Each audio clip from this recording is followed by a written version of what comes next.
बुद्ध और चक्षुपाल। एक बार भगवान बुद्ध जेतवन विहार में रह रहे थे। भिक्षु चक्षुपाल भगवान से मिलने के लिए आए थे। उनके आगमन के साथ उनकी दिनचर्या, व्यवहार और गुणों की चर्चा भी हुई। भिक्षु चक्षुपाल अंधे थे। एक दिन विहार के कुछ भिक्षुओं ने कुछ मरे हुए कीड़ों को चक्षुपाल की कुटी के बाहर पाया और उन्होंने चक्षुपाल की निंदा करनी शुरू कर दी कि उन्होंने इन जीवित प्राणियों की हत्या की। भगवान बुद्ध ने निंदा कर रहे उन भिक्षुओं को बुलाया और पूछा कि क्या तुमने भिक्षु को कीड़े मारते हुए देखा है। उन्होंने उत्तर दिया नहीं।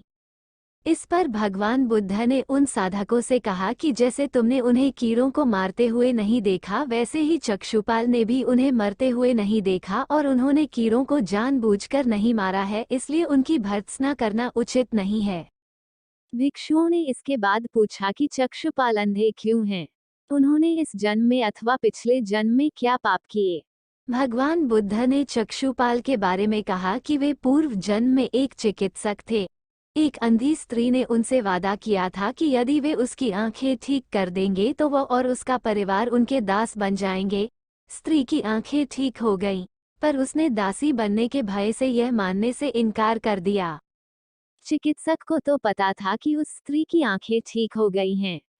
वह झूठ बोल रही है। उसे सबक सिखाने के लिए या बदला लेने के लिए चक्षुपाल ने दूसरी दवा दी। उस दवा से महिला फिर अंधी हो गई। वह कितना ही रोई पिटी, लेकिन चक्षुपाल जरा भी नहीं पसीजा। इस पाप के फलस्वरूप अगले जन्म में चिकित्सक को अंधा बनना पड़ा।